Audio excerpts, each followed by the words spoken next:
The flag is in and the race is underway. And the first attack. You were right. It hasn't taken long. Was that even 10 metres? Preparations are underway for the Festival of Cycling in South Australia, and today I'm going to do a series of interviews with people involved. I'm going to start things off with Hitaf Rasheed, who's the CEO of Events SA, or Events South Australia. She's passionate about the sport, and I look forward to hearing what her plans are for the next couple of weeks, because Adelaide is going to again become a focal point of the cycling world. It's that frantic end of year time where everything seems a little bit manic, and holiday preparations are underway in an uncertain time. And it's one of the reasons why the Festival of Cycling is the Festival of Cycling rather than the Tour Down Under. Durbridge to salutes. It has been a turbo demolition. There has to be a few amendments for the second year in a row, unfortunately. But South Australia is a state that's committed to the promotion of cycling and, of course, the promotion of cycling for tourism. That's a big part of what Hitaf Rasheed's remit is. Right, let's go. When you're ready. All right. We are fast tracking towards another, what we would call 10 days of cycling festivities in Adelaide and surrounds. But it's not the Tour Down Under. So tell me, let's get this thing underway by a quick overview of what your plans are and what your expectations of January 2022 are. It's not exactly how you wanted it to be, but... Yeah, no, thank you. And yeah, not exactly as we planned. Obviously, we would have loved to do a Santos Tour Down Under and bring world cycling back to Adelaide, but it wasn't to be this year.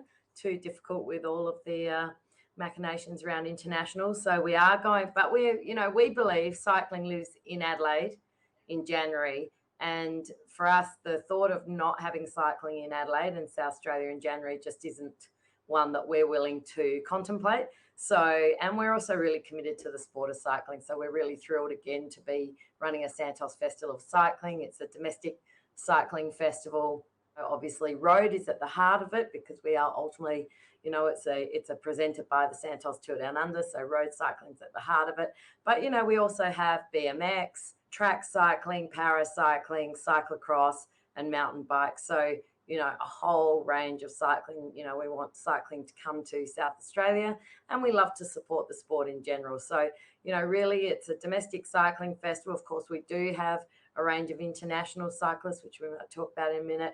But also, there's the opportunity for people still to participate and still to enjoy South Australia, whether it's through detours or at the City of Adelaide Tour Village, which we are creating at Victoria Park this year. So for us, why are we doing it? Because cycling lives in Adelaide in January, because we're committed to the sport, and because we want to keep cycling going until we bring back the Santos Tour Down Under and our commitment to the sport.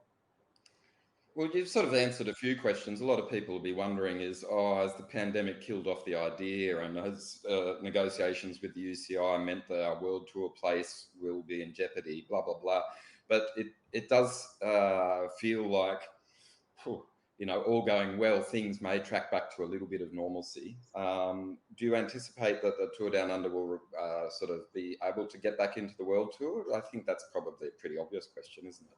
Yeah, that's, it's one many people have asked, and I have no absolute confidence that the Santos Tour Down Under will kick off World Cycling, UCI World Cycling in January 2023. The UCI have given us assurances around our place in the calendar, and we're absolutely committed to it as a city, a state. So, yeah, I have no doubt about that, and we're really already starting our planning for Santos Tour Down Under 2023 as well. We're just completing a new strategic plan for the event, a 3-year strategic plan from 23 to 25.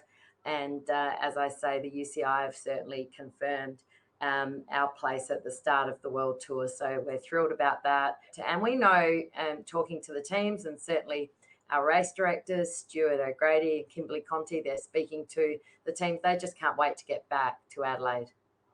Okay. And then there was a little bit of a rumour mill circulating last 10 days where, based on the fact that Wollongong is hosting the World Championships next year, that there could be an opportunity for an amended Tour Down Under that comes before or after the Worlds in September. or maybe even October. Are you able to shine any light on that rumour? Yeah, we certainly considered whether the World Road Championships in Wollongong provided an opportunity for us to consider something before. Probably that was what we were thinking, but we considered it and we decided that that wasn't right for us, and that the next time we have UCI World Cycling here will be in January 2023 in our traditional time slot. I mean, I think everyone understands the complexity of something like this. We're bringing in hundreds of people and loads of bikes and a whole lot of equipment. It is a massive peloton of international visitors as well. So you can't really just sort of make amendments and then try and get it to a different date, can you? It's far more complex than that. Yeah, I think for us, that's probably right. I think there is a calendar in place. And we also considered, whether that was the right thing for South Australia. Like, we feel like cycling lives in Adelaide, South Australia in January. And, having not had 2 Santos Tour Down Unders, we want to come back really strong and in our traditional time slots. So, we think this is the best thing for us. It's probably best for the sport too, in speaking to the UCI. There's enormous hindrances. We don't need to go through the pandemic and how it changes life. Everyone understands that. But do you feel like the foundations that you built over 20 years will just sort of stand you in good stead when things do go back to normal? For us, when we bring back the Santos Tour Down Under, we'll be bringing back our tour village. We feel like Adelaide and the Santos Tour Down Under is the place where cycling meets, and that includes the industry itself. And so, we're talking to the bike industry, we're understanding what their needs are, and we'll certainly be looking to bring back something that works for everyone.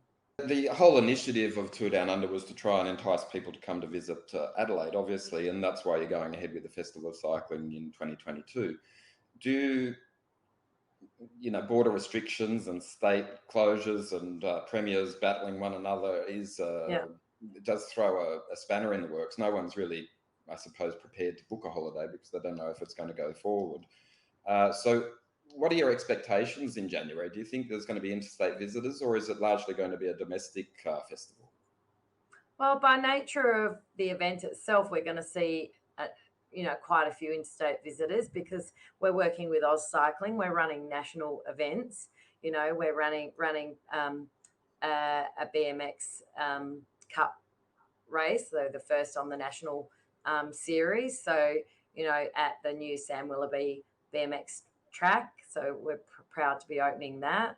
We've obviously, as I said, got the other cycling disciplines. So by the nature of the event we're putting on, we're expecting to see people travelling from around Australia to participate, and maybe families and friends coming with them.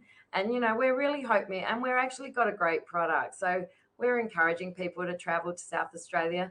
I think we have a lot more confidence in our state borders, dare I say it, now than we did, because, certainly the indication is that we're not going to see those things close at this stage. But, we understand there's hesitancy. We'll encourage people to come. We've put on a great program.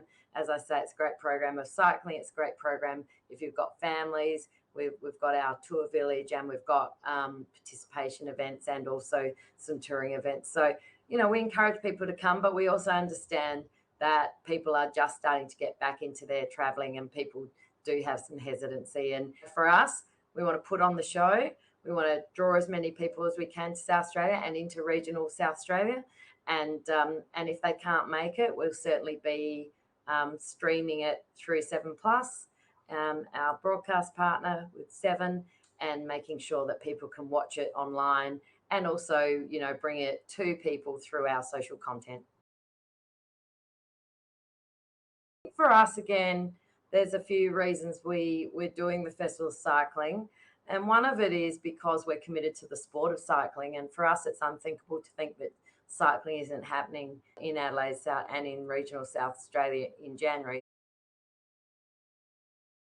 Luke Plapp is bridging across to Richie Port. You want a new king? Luke Plapp has got the power. He goes across to Port.